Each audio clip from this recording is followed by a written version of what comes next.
Assalamualaikum warahmatullahi wabarakatuh.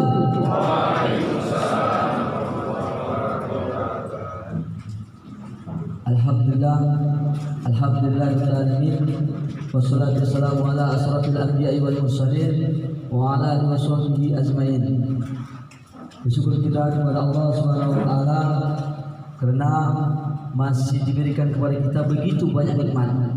Di antaranya nikmat kesehatan, nikmat kesempatan, nikmat umur panjang, serta yang paling utama nikmat iman dan nikmat Islam, sehingga kita masih bisa berkumpul di aula kantor Kementerian Urusan Agama ini Kecamatan Pandan, yaitu dalam rangkaian pelatihan fardu kifayah DPD BKPRMI Kabupaten Tambun Tengah yang hari ini akan kita laksanakan.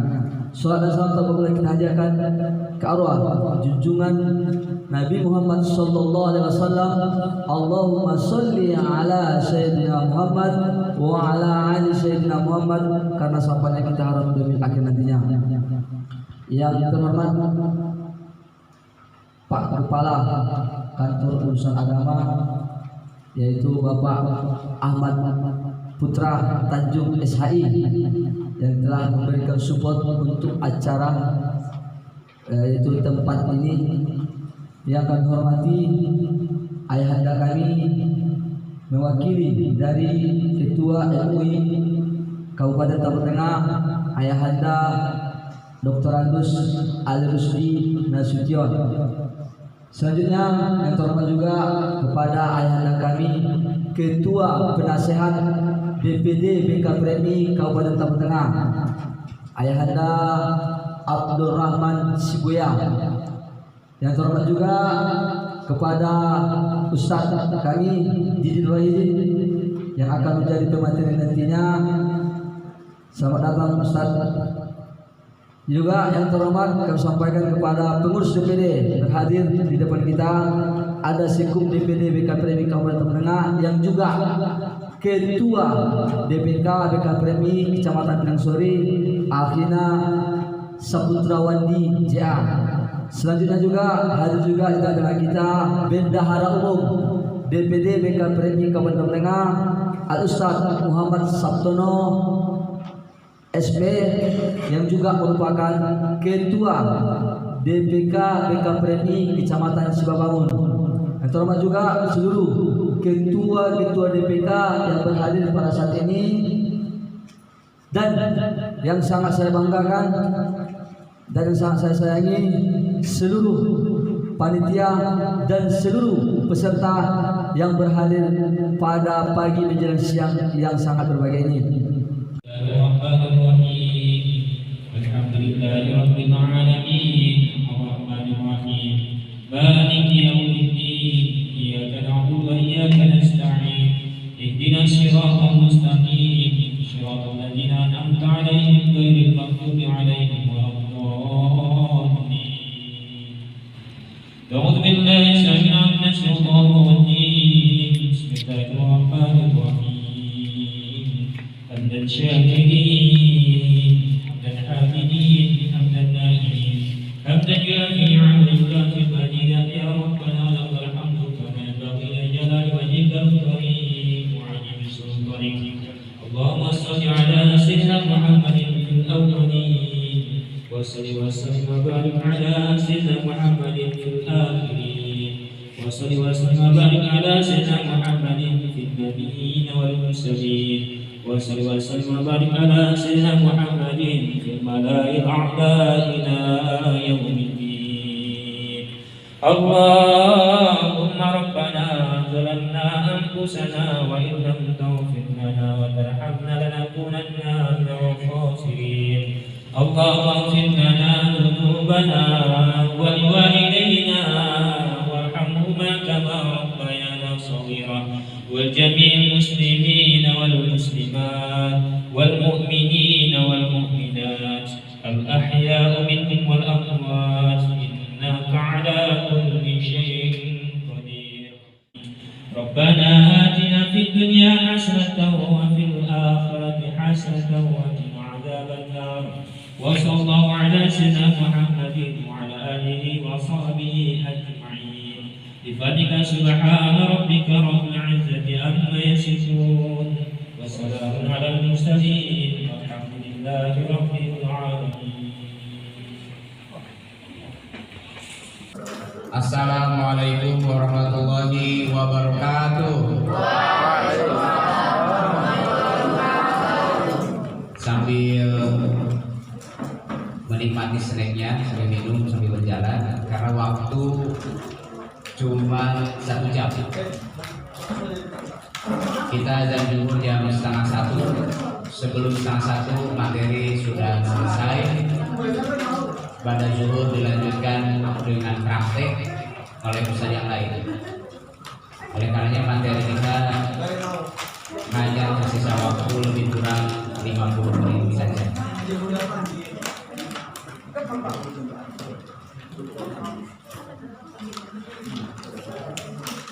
Alhamdulillahirabbil alamin wa bihi nasta'in 'ala umuri dunya waddin. Wassalatu wassalamu 'ala asyrofil anbiya'i wal mursalin wa 'ala alihi wa sahbihi ajma'in. Amma ba'du. Saya panggil, saya sebut, saya sapa dengan mujahid dan mujahidah saja ya.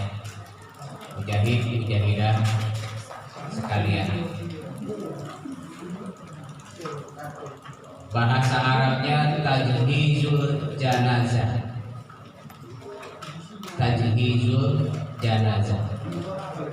Artinya kalau dalam bahasa Indonesia pemulasaraan jenazah.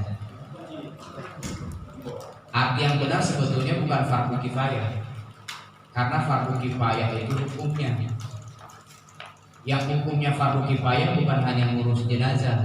Ada pekerjaan-pekerjaan lain yang hukumnya fardu kifayah. Mengurus jenazah apa hukumnya? Fardu kifayah. Kalau satu orang meninggal di satu kampung, tidak satu kampung itu harus memandikan. Satu orang meninggal, 100 orang di kampung itu lalu 100 orang yang memandikan, ya repot lah. Makanya disebut fardu kifayah, cukup sebagian.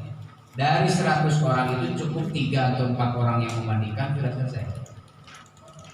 Tapi mengetahui hukum tentang cara mengurus jenazah itu fardu ain. Fardu ain artinya wajib setiap orang kita tahu bagaimana memandikan jenazah, bagaimana mengkafani jenazah, bagaimana menyolatkan jenazah, dan bagaimana menguburkan jenazah. Itu fardu ain. Terlebih seperti yang sudah disampaikan oleh ayah-ayah kita tadi, setiap kita punya orang tua. Biasanya orang tua lebih duluan meninggal dibandingkan yang muda, begitu. Walaupun tidak menutup kemungkinan cucunya duluan meninggal, belakangan kakek. Maka perlu sebagai seorang anak kita tahu cara memandikan ayah kita, memandikan ibu kita kalau mereka meninggal duluan.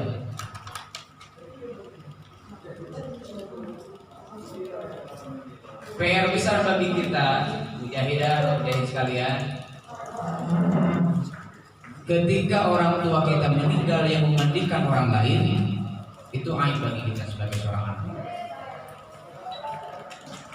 Sekali lagi, mohon diingat dan dicatat, ketika orang tua kita meninggal dunia, tetapi yang memandikannya adalah orang lain, mengkafaninya adalah orang lain, pimpin sholatnya adalah orang lain, itu adalah aib bagi kita. Maka kita perlu belajar, dan saya dengar tadi dari ketua PKPR ini sudah berlangsung bertahap-tahap. Jadi saya rasa di sini saya bukan mengajari. Tadi oleh ketua penasehat saya suruh mengajari, disuruh membimbing, disuruh membina. Saya tidak akan mengajari, tidak akan membimbing, tidak akan membina, karena kita sudah sama-sama dewasa. Kita akan belajar dengan cara belajarnya orang dewasa. Maka di sini saya sebagai fasilitator saja. Ayat rujukan kita ini adalah surah Luqman ayat 34. A'udzubillahi minasyaitonirrajim. Wa ma tadri nafsun madza taksibu ghadan wa ma tadri nafsun bi ayyi ardhin tamut. Tidak ada seorang pun yang dapat mengetahui dengan pasti apa yang akan dikerjakannya besok. Dan tidak ada seorang pun yang dapat mengetahui di bumi mana dia akan mati. Kita lahir di Kapteng misalnya, lahir di Sibolga, belum tentu matinya di Kapteng dan di Sibolga. Bisa jadi lahir di Kapteng mati di Swiss, bisa. Kalau orang mati tahu di bagian mana dia akan mati, itu siapa anak kemarin, anak Ridwan kami? Siapa namanya? Ariel. Kalau tahu si Ariel itu akan mati di Swiss, nggak akan berangkat dia ke Swiss. Kalau tahu ya. Tapi memang itu misteri kematiannya Allah sembunyikan. Nggak ada orang yang tahu dengan pasti kapan, di mana, hari apa, jam berapa, menit keberapa dia akan mati, nggak ada yang tahu. Termasuk kita yang ada di sini. Walaupun kita sama-sama yakin dan iman, kullun nafsin dha'iqatul maut, setiap yang bernyawa, yang hidup pasti akan merasa mati. Dan betapa banyak orang yang hidup kemudian sekarang sudah mati. Dan kita pun yang hidup ini akan mati suatu saat nanti. Berapa batas? Tolong ditutup ini. Ya, sudah. Berapa batas umur yang Allah berikan kepada kita? Ada di sini yang umurnya lebih dari 40? Ada nggak? Nggak ada ya? 3? Udah semua. Oke, saya panggil adik-adik ya, karena nggak ada yang lebih 40 ya. Serajang. Baik, adik-adik, supaya lebih akrab. Berapa batas umur yang Allah berikan untuk kita, umat Nabi Muhammad akhir zaman ini? 60, betul. Kata Nabi, a'maru ummati ma baina sittin ila sab'in. Rata-rata umur umat ambo, kata Nabi, umur umatku itu 60 ke 70. Wa aqalluhum yuzawizu dzalik, sedikit dari umatku yang mampu dan punya kesempatan melewati batas umur itu. Pernah di antara kita ada yang pernah jumpa dengan orang yang umurnya 100 tahun? Ada nggak? Ada ya, tapi sering atau jarang? Jarang sekali. 100 tahun jarang, apalagi 200. 300 mana ada. Ini mujahidah BKPR ini kan cantik-cantik, lucu-lucu, imut-imut sekarang. Coba 70 tahun yang akan datang, reunian lagi. Apalagi 100 tahun yang akan datang. Makanya ketika Khairul Anwar berpuisi, aku ingin hidup 1000 tahun. Apa gigi yang masih tersisa 1000 tahun? Udah kayak mana rambutnya? Kita punya jatah umur yang berbeda dengan umat sebelum kita. Nabi Nuh bisa umur hidup 1950 tahun. Dan yang umurnya 950 tahun itu bukan hanya Nabi Nuh, tapi umat di masa itu memang rata-rata umurnya panjang. 900, 800, 700. Nabi Ibrahim lumayan agak panjang. Makin kemari umur manusia semakin menyusut. Kita tinggal 60, 70. Kadang belum sampai 60 sudah meninggal. Dulu sebelum kita lahir gitu, orang kena penyakit stroke itu di atas 60 baru kena stroke. Sekarang 35 sudah kena stroke. Pulang pelatihan Pak Kipayah stroke. Tapi bukan Pak Kipayah di sini, di Amerika Latin. Ya, tidak ada yang bisa menjamin besok dia mau apa. Kan begitu ayatnya. Wa ma tadri nafsun madza taksibu ghadan. Tidak ada seorang pun di antara kita yang dapat mengetahui dengan pasti apa yang akan dikerjakannya besok. Kita sekarang kuliah, ingin diwisuda, nanti ketika wisuda foto bersama dengan ayah dan ibu. Rencana, cita-cita. Pasti wisuda, besoknya mau diwisuda, malamnya ayahnya meninggal. Ada nggak kejadian? Ayo. Kita hanya bisa berencana, tidak tahu pasti apa yang akan terjadi. Pun demikian, wa tadri nafsun bi ayyi ardhin tamut, tidak ada seorang pun yang dapat tahu dengan pasti di bagian bumi mana dia akan mati. Baik adik sekalian, ini sebatas pengantar. Kita langsung masuk ke materi, makalah sudah ada ya. menghadapi sakaratul maut. Poin pertama kita. Pada umumnya, namun tidak selalu, pada umumnya orang yang mendekati mati itu dapat diketahui dengan tanda-tanda sebagai berikut. Ini berarti tanda-tanda orang sebentar lagi mau mati. Ada 5, coba cek satu persatu, ada nggak? Pertama, kaki terasa lebih dingin, naraba masing-masing. Jari kaki dan tangan nampak hijau kebiru-biruan. Aman ya. Kalau pucat karena belum makan siang ya. Bentar lagi. Telinga nampak lebih pipih pada umumnya, tapi tidak selalu. Mata bila disorot lampu tidak bereaksi lagi. Nah ini memang begitu biasanya. Di bagian mata kita ini ada namanya pupil. Makanya kalau para dokter tidak bidang kesehatan ngecek orang ini sudah mati atau belum, ditengok pupilnya, dibuka matanya kan, dibuka matanya terus disetel, digerak-gerakkan lampu itu, ada reaksi nggak? Kalau dia masih pupilnya tuh bereaksi, mengembang, mengecil, membesar, berarti dia masih hidup. Tapi ketika dia sudah disemprot dengan baterai, dengan senter, nggak ada reaksi, tetap begitu saja, tanda sudah mati. Denyut nadi mulai melemah, kemudian mengeluarkan bau khas calon jenazah karena keluar kotoran. Kenapa orang mati keluar kotoran? Karena dia meregang nyawa, dan meregang nyawa itu rasanya sakit. Katanya. Saya belum pernah mengalami. Nantilah kalau sudah mengalami, kabari di WA. Siapapun yang duluan mengalami, kabar-kabar dia begini rasanya. Jadi ketika menghembuskan nafas terakhir itu butuh tenaga. Dulu di kampung saya di Subang, Jawa Barat, ada orang mati begini, dan begini, pelapor, bukan pelapor, parang-parang rumah itu di atap itu ya, kayu kayu. Gantung diri.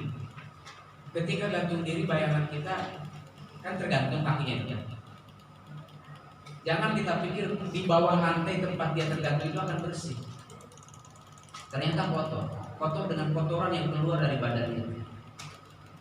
Ternyata ketika orang meregang nyawa, saking menahan sakitnya, saking mengejang-ejangnya, kotoran pun keluar dari dengkulnya. Kayak jangan heran ketika orang meninggal dunia keluar aroma bau busuk, itu berasal bersumber dari kotoran yang keluar dari badannya. Jangan dikait-kaitkan ini balik utangnya dulu. Itu pasti ada ini yang lain. Memang karena kotoran yang keluar dari badan.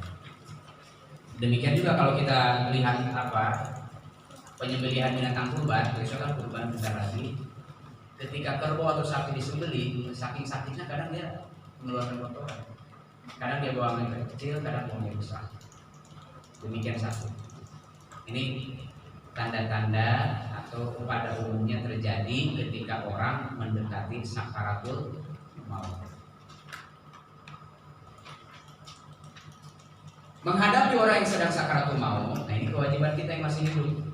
Sebelum orang itu mati, betul-betul menghembuskan napas terakhir, sedang sakarat.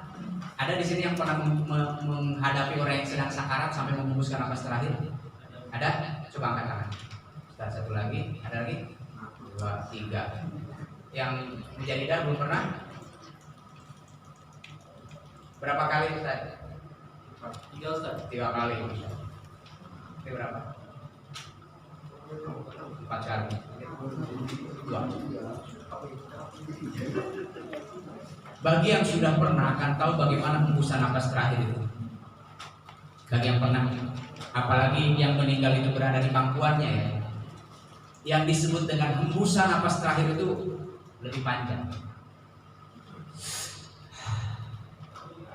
Dah nggak ada lagi, nggak lagi begitu lagi nanti. Nggak habis itu itulah hembusan napas, menghembuskan napas ya. Terakhir maka setelah menghembus ya sudah selesai, masih tarik lagi. Oke, jadi apa yang harus kita kerjakan ketika orang ayah kita, ibu kita, abang kita, adik kita, suami, istri, keluarga, atau siapapun di antara kaum muslimin yang sedang sakaratul maut? Nomor 1 yang perlu kita kerjakan, kalau memungkinkan luruskan kedua kakinya membujur ke arah kiblat dan kepala diangkat sedikit supaya mukanya menghadap kiblat.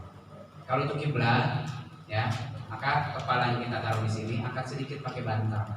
supaya mukanya itu menghadap ke sana, ke kiblat. Yang kedua, dijaga kesucian dan kebersihan pakaian dan tempatnya. Seperti yang disebutkan tadi, orang yang sedang sakaratul maut itu terus-menerus mengeluarkan aroma busuk, bau, nah itu dijaga kebersihan tetap kesuciannya. Yang ketiga, agar keluarga selalu berdekatan. Nah, inilah kadang pun tanpa kita persiapkan, orang tua yang tahu ajal yang lama lagi kadang rindu kepada anak-anak. Mana si anu, mana si anu, baru keluar sedikit, bentar mengambilkan air minum misalnya, mana si anu, panggil lagi. Jangan kemana-mana, itu maksud. Pengen dia berkumpul di satu ruangan untuk anaknya dari nomor 1 sampai nomor 8. Mana si anu, ada ya, mana si A, ada ya, mana si B, ada ya, si C mana, sampai di absen semuanya A sampai Z datang semua anak. Tapi orang Cina, kalau di Singosaranya siapa yang tidak ada toko? Orang Cina kan banyak tokonya kan. Anaknya di situ sadonya, pemuda di situ sadonya, toko, siapa yang menjaga? Jadi tetap keluarga berdekatan. Yang keempat, dengan hati-hati memberikan nasihat supaya bertobat dan berbaik sangka kepada Allah. Kalau dia masih bisa diajak komunikasi, tobat Pak. Tapi dengan hati-hati, dengan komunikasi yang baik, istighfar, ingat sama Allah. Yang kelima, dianjurkan agar berwasiat apabila meninggalkan harta benda. Kalau ada harta bendanya banyak, calon almarhum ratusan miliar kepengnya, suruh kasih selembar kertas untuk wasiat. Wasiat itu boleh bukan untuk ahli waris. Bahkan memang wasiat bukan untuk ahli waris, karena ahli waris sudah ada warisan. Minta untuk BKPR ini berapa 1 M lumayan. Setiap ada orang yang mau sakaratul maut, datangi, Pak ada wasiat. Kalau yang kaya-kaya untuk kemana? BKPR ini tak butuh dana. Oh makasih kok, udah banyak dah, 500 juta. Yang keenam, diingatkan dengan santun agar mengucapkan la ilaha illallah. Nah ini dengan dalil sabda Nabi, laqimu mautakum la ilaha illallah. Talkinkan orang yang hampir mati di antara kalian dengan ucapan la ilaha illallah. Kenapa? Karena Nabi bersabda, man kana akhiru kalami la ilaha illallah dakhala jannah. Siapa yang di akhir kehidupannya dia sanggup mengucapkan la ilaha illallah, dia pasti masuk surga. Adik-adik, dalam sebuah pepatah bahasa Arab disebutkan man asya ala syai'in mata alaihi. Artinya orang mati sesuai hobi. Orang mati sesuai hobi. Orang yang hobinya baca Quran mati ketika baca Quran. Orang yang hobinya tiap malam tahajud meninggal dunia sedang tahajud. Orang yang hobinya sedang suka main catur, tiap malam gak bisa tidur sebelum main catur, matinya pun sekak. Orang la ilaha illallah itu sekak. Orang yang mati, orang yang biasa hidup dalam diskotik, dugem, hura-hura, mati pun ya. Makanya coba tengok di YouTube ya. Beragam orang yang mati yang direkam oleh CCTV. Subhanallah, ada orang yang mati sedang sujud, ya kan? Ada orang yang mati sedang khutbah Jumat. Dulu ada kawan saya Ustaz mati pulang ngisi ceramah kayak gini lah. Habis pulang ceramah mati dia. Ada, tapi nggak banyak. Yang banyak itu pulang mendengarkan ceramah mati. Nah itu yang paling banyak. Karena ceramah kan 1 orang, mendengarkan ceramah kan banyak. Jadi ditalkinkan la ilaha illallah, la ilaha illallah, sampai dia mengucapkan kalau bisa. Dan pelan-pelan, kalau dia sudah mengucapkan 1 kali, Pak, ikuti Pak, la ilaha illallah. Kita bisikkan di telinganya, nggak usah pakai sound system, biasa saja dengan pelan dekat telinga, pelan, lembut, hati-hati. Pak, la ilaha illallah. Lalu dia ikuti misalnya, nah, biarkan. Tapi ketika la ilaha illallah yang dia ucapkan itu terselingi kalimat yang lain, mana minum dulu bah. Nah, kan udah batal itu dengan minum, mana minum dulu bah tuh. Maka diajarkan lagi, Pak, la ilaha illallah. Sampai dia Itulah kalimat terakhir yang diucapkan. Kalau bisa, tapi kalau enggak apa-apa. Pada umumnya sulit. Apalagi kalau orang mengalami sakratul maut itu panjang dan lama. Sakratul maut tidak selalu sudah menulis tiba-tiba plak mati. Ada juga orang yang mati kayak gitu ada. Tapi yang panjang sakratul mautnya banyak juga. 2 hari 2 malam nggak siap-siap. Ngorok gitu. Minum, bukan minum, makan itu cuma air sesendok. Dan dia bisa bertahan sampai 3 hari 3 malam kayak gitu sampai menghembuskan nafas terakhir. Itu panjang sakratul maut. Dan kita tidak bisa mengetahui apa yang dia alami selama 3 hari 3 malam. Pengalaman batin kayak mana? Apa yang dilihat? Apa yang didengar? Siapa yang datang? Maka adik-adik sekalian, perjuangan di akhir kehidupan itu ada perjuangan yang sangat memastikan. Karena banyak keterangan yang didapatkan dari guru-guru kita, ketika akhir ajal menjelang, setan pun datang. Setan pun datang menawarkan segudang kenikmatan dengan balasan yang kafir. Yang ketujuh, berilah pengertian kepada keluarganya agar bisa memahami dengan ikhlas bahwa kematian adalah kehendak dan pilihan Allah. Pilihan Allah pasti yang terbaik. Ini untuk orang yang sedang sakratul maut, itu yang harus kita kerjakan. Jangan takut. Ketika ada orang yang mau mati, jangan kita lari. Apalagi itu keluarga kita. Rangkul, dekati, letakkan di atas kahunan kita, di atas pangkuan kita. Kalau itu ayah kita, kalau itu ibu kita, jangan. Temani, itu detik-detik yang paling berharga. Jangan ditinggalkan. Ya. Kemudian setelah dia sakratul maut, ya tentu maut, tentu mati. Setelah mati apa yang kita kerjakan? Nomor 1, pejamkan matanya. Kenapa dipejamkan matanya? Kenapa dipejamkan matanya? Siapa yang bisa jawab? Saya kasih adik-adik. Silakan, bebas. Yang jawab silakan. Mau pengurus, mau peserta.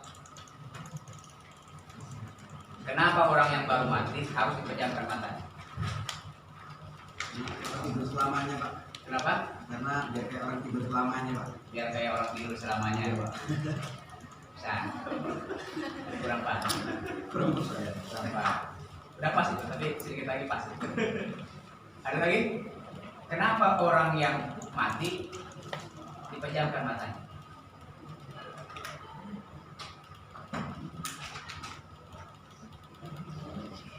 Apakah semua orang yang barusan meninggal dunia harus dipejamkan matanya? Siapa yang harus dipejamkan matanya? Yang terbuka matanya. Siapa yang menjawab barusan? Yang terbuka, betul. Siapa namanya? Wawan, 100 ribuan. Dipejamkan matanya itu adalah untuk orang yang matanya terbuka. Kalau ketika mati matanya sudah tertutup, ngapain pejamkan lagi? Iya. Betul nggak? Betul. Kenapa mata orang mati itu terbuka? Dari hadis Nabi SAW, Nabi bersabda, Inna ruha idza qubida tabi'ahu basar. Sesungguhnya ruh itu, orang mati itu, ketika ruhnya dicabut, pandangan mata mengikuti kepergian ruh. Ya.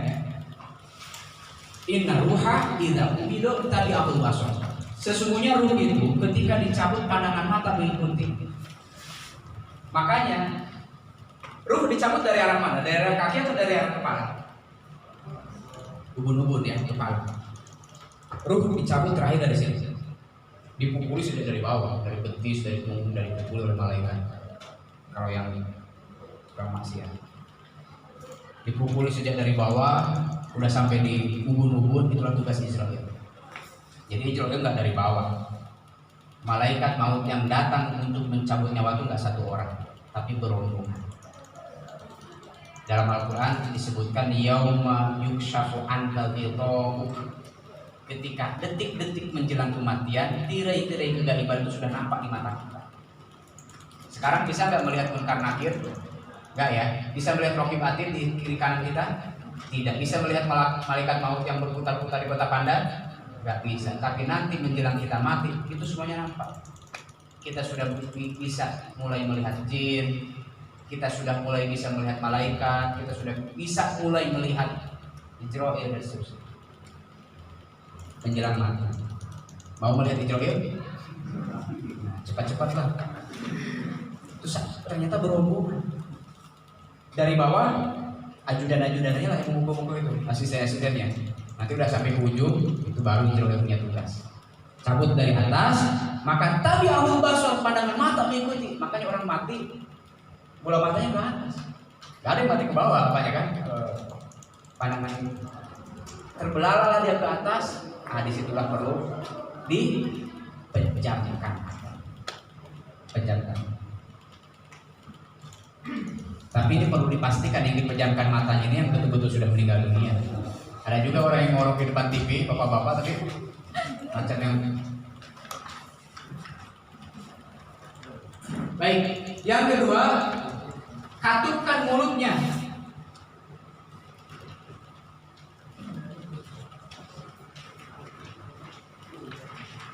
Untuk siapa mulutnya dikatupkan?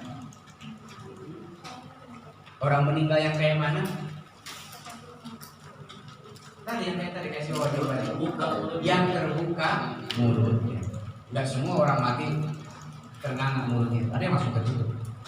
Kalau sudah tertutup ya sudah, nggak usah ditutup lagi, nggak usah dibuka. Kalau terbuka tutup. Kalau tertutup ya aja jangan dibuka ulang. Yang terbuka ini kadang-kadang payah menutup ini. Oke. Kadang payah kita rapatkan,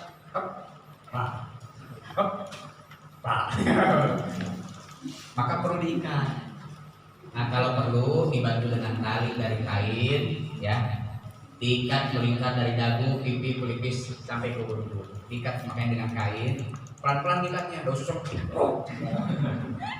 Jangan pakai kawat, pakai kain halus. Pelan-pelan, halus, santun. Ada ajaran dari Nabi, perlakukan orang yang mati sebagaimana dia hidup. Makanya walaupun dia sudah mati, auratnya tidak boleh dibuka-buka. Ketika dimandikan tetap dalam kondisi yang tertutup. Perlakukan orang yang mati sebagaimana ketika dia hidup. Baik, lanjut. Waktu kita setengah jam lagi.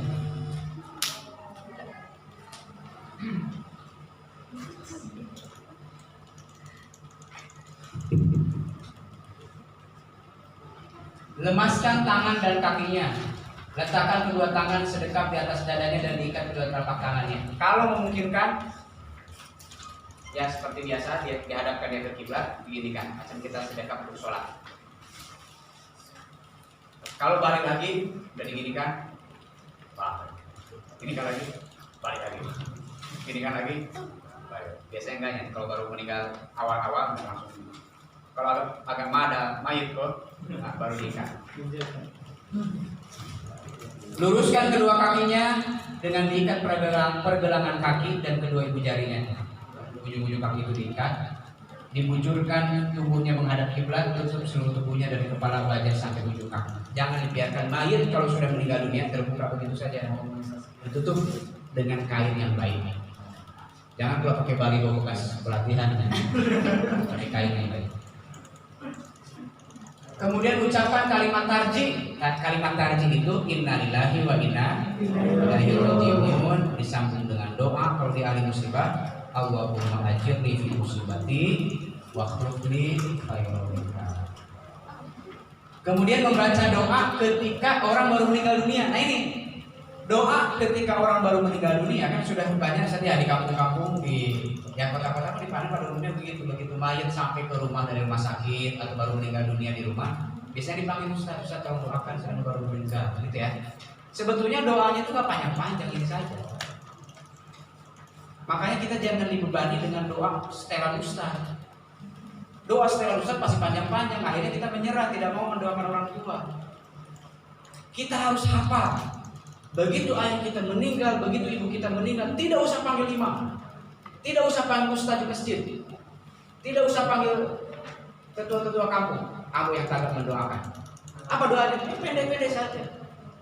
Dulu Nabi ketika manggil Abu Usama, Nabi berdoa Allahumma gfir li titik-titik namanya siapa? Warfa' darajatahu fil mahdiyyin wa khluqhu fi aqibihi fil ghabirin. Waghfir lana walau ya rabbal alamin wafsah lahu fi qabrihi. Ada tambahan di hadis yang lain wa nawwir lahu fi, lapangkan kuburnya, perangi di dalamnya. Doain. Itu ada di makalah kan? Hafalkan. Sebentar itu 3 kali baca hafal. Yang ke-10, J, menyebarluaskan berita kematiannya supaya orang lain tahu, tetangga kiri kanan tahu, orang famili jauh tahu, supaya cepat didoakan, supaya cepat diurus. Mempersiapkan keperluan perawatan jenazah, cepat dihubungi STM, gali kuburan, kain kafan, tempat mandi, siapkan cepat. Musyawarahkan mau dimana dihubungikan. Keluarga ahli waris segera menyelesaikan hak utang piutang. Nah, ini yang penting. Kadang-kala utang piutang baru diurus setahun kemudian, 2 tahun kemudian. Padahal dalam ajaran Islam itu yang pertama harus segera diselesaikan. Utang piutang. Karena atau ada utang yang ke warung, ada utang yang ke bendahara. Baik, kita langsung ke tuntunan pemulasaran jenazah. Ahkam tajhizil janazah muslim. Mengurus jenazah hukumnya fardu kifayah, artinya bahwa kewajiban itu cukup dikerjakan oleh sekelompok masyarakat. Nah, sekali lagi, mengurusnya fardu kifayah, tapi tahu ilmu mengurus jenazah itu fardu ain. Kita tahu, perlu tahu. Yang perlu tahu ilmu mengurus jenazah itu bukan hanya ruqyah dan bilal mayit. Kita pun perlu tahu, karena kita hidup bakal mati. Kita punya kawan bakal mati, kita punya keluarga bakal mati. Masa mati langsung di kubur? Kan ada urutan hukumnya. Hukumnya kita harus tahu, tata cara pelaksanaannya harus tahu. Kayak fardu ain kita harus tahu. Syarat dan persiapan yang harus disiapkan. Nah, adik-adik yang saya hormati, jadi TK PRMI yang dibanggakan. Kita akan masuk ke wilayah memandikan, mengkafani, menyolatkan, menguburkan sampai nanti pelaksanaan terakhir. Begini, fikih dalam memandikan jenazah, menyolatkan, mengkafani dan seterusnya yang fardu kifayah itu banyak khilafiyah. Banyak khilafiyah yang ada dalilnya, banyak khilafiyah yang tidak ada dalilnya. Yang disampaikan oleh Pak dari Ibu Ita ini. Yang ada dalilnya saja pun banyak khilafiyahnya, apalagi yang nggak ada dalilnya. Oleh karenanya jangan nanti adik-adik heran apa materi yang saya sampaikan mungkin agak berbeda dengan praktek yang disampaikan oleh Ustaz nanti pada zuhur. Biasa-biasa saja, nggak usah baperan. Memang begitulah fikih Islam. Dan disitulah kita harus belajar dewasa menyikapi perbedaan. Kan begitu tadi nasihat orang tua kita. Intinya apa yang ada dalilnya kita amalkan. Maka syarat dan persiapan yang harus dipersiapkan untuk memandikan jenazah. Yang memandikan nomor 1 muslim. Karena kita akan memandikan jenazah orang muslim, yang memandikan muslim. Tidak boleh jenazah dimandikan oleh non muslim. Walaupun yang non muslim itu anaknya. Paham? Ya, orang tua mualaf, anaknya keluarga masih non muslim, masih masehi misalnya. Tidak boleh mereka yang memandikan. Harus kita yang muslim. Walaupun orang lain. Ya. Tapi mereka mau bantu-bantu boleh tidak? Bantu-bantu boleh. Ambilkan air, ambilkan handuk, pegangkan kain, silahkan. Tapi tugas pokoknya kita muslim, sehat, balik berangkat. Kedua, niat karena Allah. 3, amanah. Amanah itu artinya kalau kita memandikan jenazah kita akan melihat banyak aib di tubuh orang. Oh, tanda bisunya ya 50. Bisul saja 50. Itu lagi agak bawah. Jangan diceritakan kalau kita memandikan pantang. Sanggup memandikan jenazah, jaga kian amanat. Gak sanggup jaga amanat, gak usah. Jangan banyak ngomong, jangan jangan ember jadi orang yang memandikan jenazah. Cukup kita yang tahu di sini. Ayah, aku semalam memandikan jenazah sanggup. Bapak, iya mirip banget. Memang sesuai dosanya. Busuk banget. Selalu bagian tubuhnya busuk. Gak usah. Itu aib jenazah. Amanah kita harus dirasa. Mengetahui hukum dan tata cara memandikan jenazahnya. Laki-laki, bila jenazahnya laki-laki, jadi kalau jenazahnya laki-laki dimandikan laki-laki. Jenazahnya perempuan dimandikan perempuan, kecuali suami istri. Bagaimana dengan anak orang tua? Anaknya perempuan boleh nggak dimandikan oleh ayahnya? Anaknya masih gadis misalnya, dimandikan oleh ayahnya, boleh nggak? Boleh nggak? Nah, tengok ketentuannya. Laki-laki bila jenazahnya laki-laki, wanita bila jenazahnya wanita, kecuali suami istri. Jadi kecuali suami istri. Makanya dulu Nabi Shallallahu Alaihi Wasallam ketika putrinya Ruqayyah dan Ummu Kulsum meninggal dunia, kan dua mereka meninggal dunia, dua putri Nabi meninggal dunia, Nabi tidak memandikan. Nabi hanya berdiri di pintu di kamar tempat memandikan. Nabi memegangi kain. Ini tidak langsung Nabi ya, walaupun itu anaknya. Ya. Syarat-syarat jenazah yang dimandikan. Satu, muslim, ya jelas kita urusin muslim. Kedua, ada wujud tubuhnya walaupun sebagian, ya kalau nggak ada tubuhnya gimana dimandikan? Walaupun hanya sebagian, walaupun hanya separuh lagi diterkam serigala dimakan harimau, yang tersisa cuman setengah, tinggal kakinya saja. Kepala dari kepala sampai perut sudah habis. Mungkin orang meninggal begitu kan? Mungkin. Atau orang yang kerja di pabrik, nauzubillah, badannya tergiling mesin sampai hancur kayak jus, yang tersisa cuma pinggang sampai ke bawah. Nah, pinggang sampai ke bawah ini gimana? Walaupun cuma sebagian. Kemudian bukan orang yang mati syahid. Orang yang mati syahid tidak perlu dimandikan. Orang yang mati syahid di jalan Allah sedang berperang, berlumuran darah, dengan darah dan di bajunya itu dia disolatkan dan diperlukan. Next, kebutuhan yang perlu disiapkan. Nah, tempat yang tertutup untuk memandikan jenazah, air secukupnya, 3 bak. Nah, ini yang pokok itu 3 bak air itu. 3 saja, nggak usah banyak-banyak. 1, air biasa. Yang kedua, air yang dicampur dengan daun bidara. Yang ketiga, air yang dicampur dengan kapur bagus. Daun bidara ini kadang diganti dengan air sabun, kadang diganti dengan air limo ya, buat segar.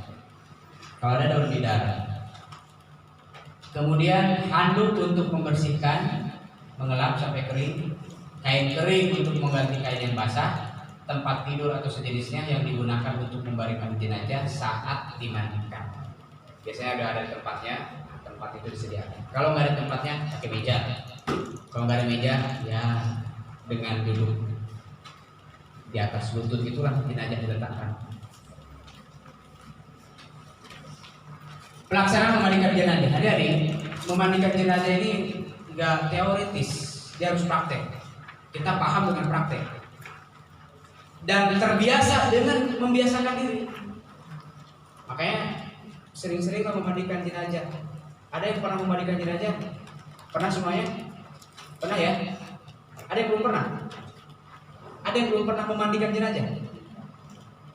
Coba yang belum pernah memandikan jenazah kata. Banyak ya. Jadi ngapain aja hidup belum pernah memandikan jenazah? Ya, harus punya pengalaman memandikan. Gak usah takut, gak usah takut. Lebih susah memandikan orang yang hidup dibandingkan memandikan jenazah. Orang yang hidup melawan, jenazah gak usah. Melawan tinggalkan. Yang pertama, niat ikhlas karena Allah.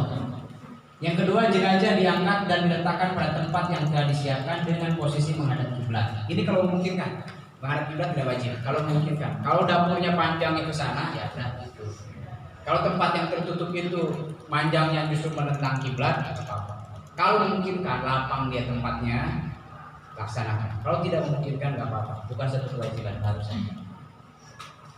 Lepaskan seluruh pakaian yang melekat di tubuhnya serta tutuplah aurat jenazah selama dimandikan. Jadi walaupun dia sudah mati, tidak boleh kain ini buka semuanya lalu auratnya terbentang dari ujung kepala sampai ujung kaki, bebas orang melihat. Tetap tutup dengan kain panjang. Apalagi perempuan. Tutup. Karena yang memandikan perempuan itu sesama perempuan, setidaknya dari batas dada sampai lutut tetap tertutup. perempuan. Yang laki-laki setidaknya dari pusar sampai lutut tetap tertutup selama proses memandikan. Jadi ketika dia terlentang tertutup, ketika dibalikkan tetap tertutup. Walaupun ada CCTV nanti ngintip misalnya, tetap tertutup.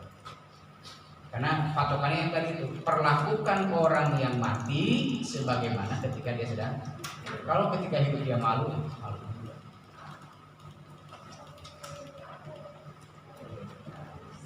Baik. Dibersihkan dulu bagian mulut, hidung, telinga, dubur sambil ditekan secara pelan-pelan agar kotoran keluar dengan tuntas. Gigi dibersihkan, bagian mata, telinga digosok, pelan-pelan gosok. Dan kalau pakai rosmer, pelan, halus. Dan bagian perut agak diangkat sedikit, diurut pelan. Diurut pelan. Maksudnya supaya kotoran yang masih tersisa dalam perut yang nggak keluar ketika sakaratul maut, ketika sakaratul maut dia keluar, tapi nggak semuanya keluar. Maka yang masih tersisa dalam perut dikeluarkan, tapi nggak usah dipaksa keluar. Nggak usah sampai ditekan-tekan sampai dipijat perut mayat. Yang penting keluar, enggak diusap biasanya keluar, bisa keluar dengan sendirinya. Kadang pun kalau mayat itu dimalamkan ya, kalau dimalamkan agak lama kan ada ahli waris yang ditunggu bisa mendesak. Jangan dimakamkan sebelum aku datang. Ini dari Papua, datang ke Sibolga. Bandara sedang tutup, tunggu. Biasanya dia keluar dengan sendirinya tuh kotoran itu ketika dimalamkan. Sore hari ketika dilepaskan pakaian yang sudah dibersihkan, nanti malam keluar kotoran itu. Biasanya begitu. Sehingga ketika diangkat dimandikan, serak kotoran itu akan dibersihkan. Tidak usah. Kalau sudah terlalu banyak jamaahnya, nggak usah pakai drone, kita tengok dari atas. Hitung berapa? Ya sudah, kalau terlalu banyak jamaah nggak mungkin lagi diatur 3, 5, 7 atau 9. Ya sholat saja. Saf, luruskan, rapikan, rapatkan. Tidak usah perlu berjarak antara baris pertama dengan baris yang kedua, karena tidak ada ruku dan tidak ada sujud. Baik.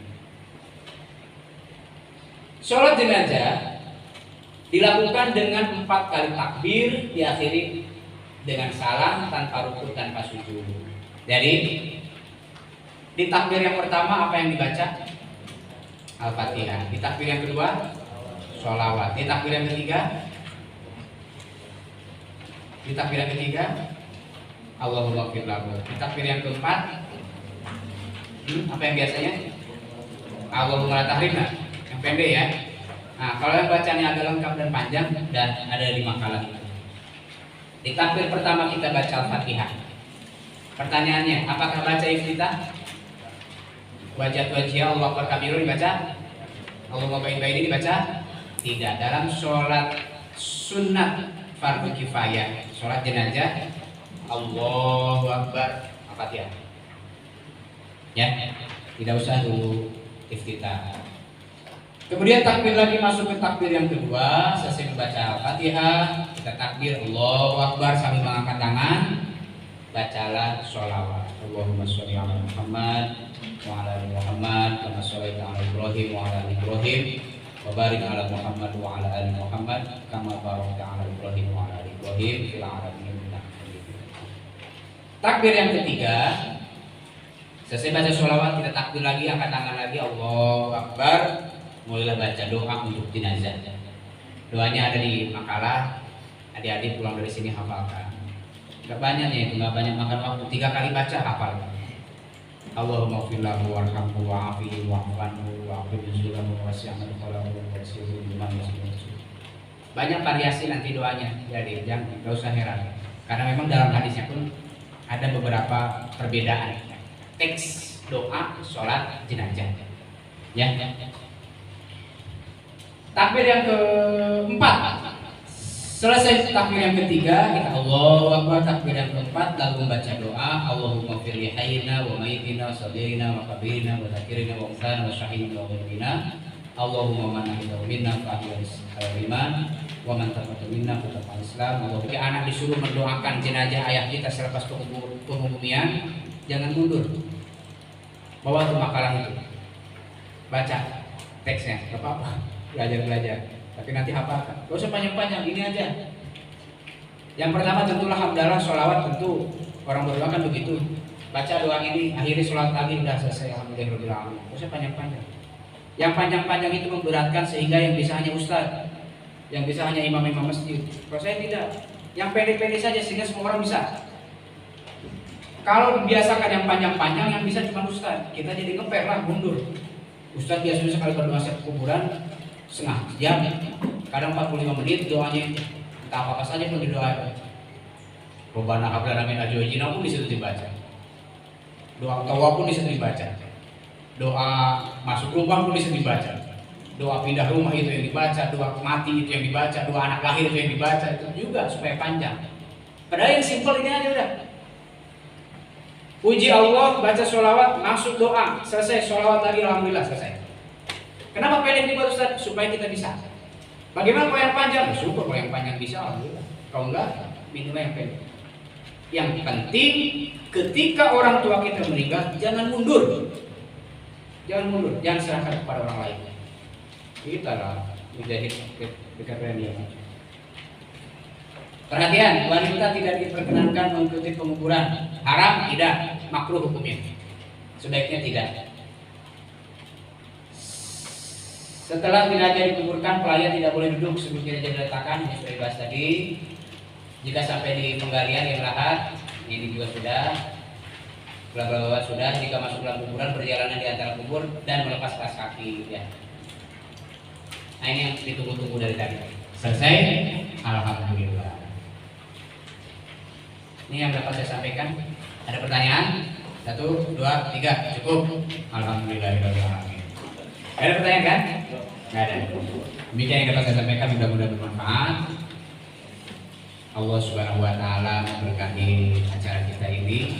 Sekali lagi adik-adik nanti belajar memantapkan di praktek. Assalamualaikum warahmatullahi wabarakatuh. Waalaikumsalam warahmatullahi wabarakatuh.